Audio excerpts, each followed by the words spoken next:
the thought, though. My thought is, and this is what I believe, is that I don't believe accents are a problem. I believe articulation and pronunciation are. Why do you think people from the UK are smart? There's this perception of it. Don't you get that? Where you're sophisticated. James Bond. It's because you articulate extremely well. Especially the ones that make it to the movies. Right? The ones we see. It's because of that. And you can have that level of sophistication and intelligence, and you can radiate that intelligence with any accent. I have students from India who, the moment they improve their articulation, it's beautiful. There's nothing wrong with your accent. For the longest time, they said my accent is a problem. I said, no. It's not a problem. The problem is, and here's where we go deep.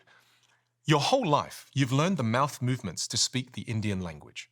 Then when you go speak the English language, you're now using Indian mouth movements to speak the English language, which are the wrong set of mouth movements to speak this particular language, but no one teaches us this. And I use the Vietnamese mouth movements to speak the English language, therefore, accent and lack of clarity. So what did I have to do? Learn the set of English mouth movements. Completely changed me. And how do you do that? A speech pathologist. Oh, really? I had to go see a speech pathologist, yeah. I struggled with this, Stephen, my whole life. That's why when people look at me now, very easy to assume, oh, he's born with the gift of the gab. And the reality, I was born quite gabless. Yeah. And I share that because it is a skill that anybody can learn.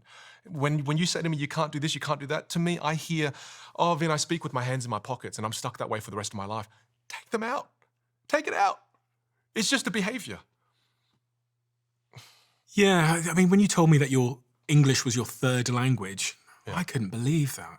Yeah. Because there's no remnants. There's usually a remnants of the language you spoke before. Yeah. There's like no evidence of it.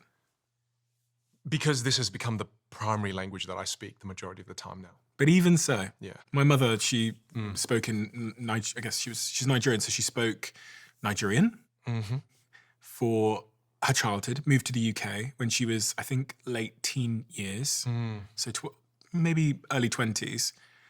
But there's always been the remnants of Nigerian, and she's almost 60 now, so that's 40 years. Is that just because she hasn't tried to? Well, I think it's linked to identity. Right. I don't want to lose that. Okay. I don't want to lose that connection. I don't want to lose that sound. It's why, again, most people don't change the way they sound throughout the entire course of their life. I'm not saying she should, because there is something about your origin that gives you a little bit more... That's right. Something a little bit more interesting. But when I look at some of the research, it shows that in terms of employment opportunities... Yeah. I would love that study to be done in a way where the people who are speaking with accents have incredible articulation and pronunciation, as opposed to